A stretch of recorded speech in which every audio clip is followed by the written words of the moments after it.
মমতাৰ চিঠি।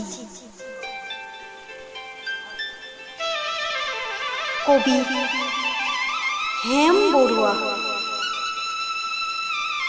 মৰমৰ এয়া মোম এডাল জ্বলাই লৈছো। আজি বহু দিনৰ মূৰত তোমালৈ চিঠি লিখো বুলি।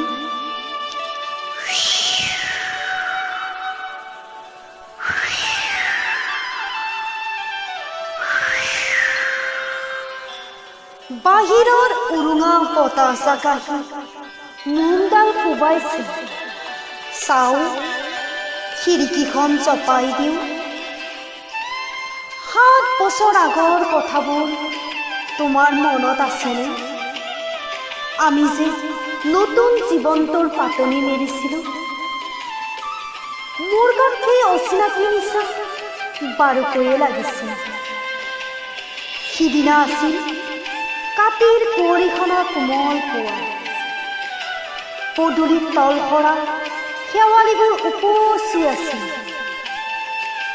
আৰু সন্ধিয়া মই তোমালোকৰ ঘৰলৈ নকৈ আহিবৰ দিনা আকাশৰ মেঘৰ মোহৰাত হালধীয়া জন্তু নাওখন লৈ আমাক যে ৰিঙিয়াই মাতিছিল তৰাৰ দেশলৈ।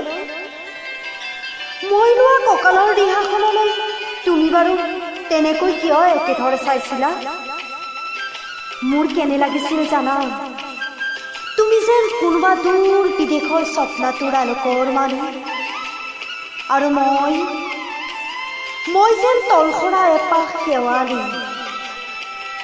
সেইদিনা মন সাগৰত মোৰ এৰি অহা আৰু আহি পোৱা অলেখ ধৰ কঁপনি জাগিছিল। তোমাৰ জানো এইবোৰ কথা মনত নাই? আমাৰ দেউতাই যে চিঠিত লিখিছিলে, আই তই নতুন ঘৰত হাঁহি মাতি থাকিবি। এইবোৰ 7 বছৰ আগৰ কথা। মোৰ যে সকলোবোৰ পুৰাণৰ সাধু যেন লাগে।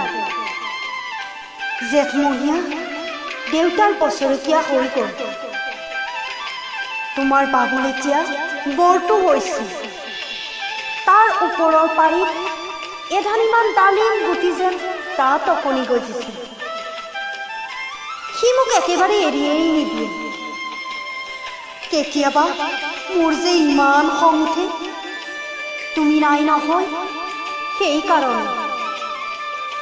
সি বাৰু মোৰ বগা সাজযোৰলৈ এনেদৰে তধা লাগি চাই থাকে কিয়? তাৰ উপজাৰে পৰা এইযোৰ কাপোৰ চিনাকি সেইকাৰণে নহয়। বাবুল এতিয়া বৰটো হৈছিল বুজিছা, আৰু ডাঙৰ হ'লে স্কুলত তাক নাম লগাই দিয়ে। সি আঁতৰি থকা সময়খিনি মোৰ যে বুকুখন তেনেই উদং হৈ থাকিব ভাই। আৰু কি লিখিম? বিশেষ একো নাই। মোৰে শপত, তুমি যিদিনা উলটি আহিবা মোক আগতীয়াকৈ জনাবা দেই। মই ভোগদৈয়েদি পঠিয়াই গৈ বুঢ়া লোহিতৰ বুকুৰ পৰা তোমাক ৰিঙিয়াই মাতিম। তুমি যিদিনা উলটি আহিবা মোক আগতীয়াকৈ জনাবলৈ নাপাহৰিবা দেই। মৰম ল'বা। ইতি তোমাৰ মমতা। এইবাৰ বুজিছা, মাঘৰ মেজিৰ জুইকুৰা বৰ ৰঙাকৈ জ্বলিছিল। আমাৰ আইতাৰ কলি ছাগলীজনী 2টা পোৱালি জাগিছিল। এটা সুত বগা, আনটো পখৰা।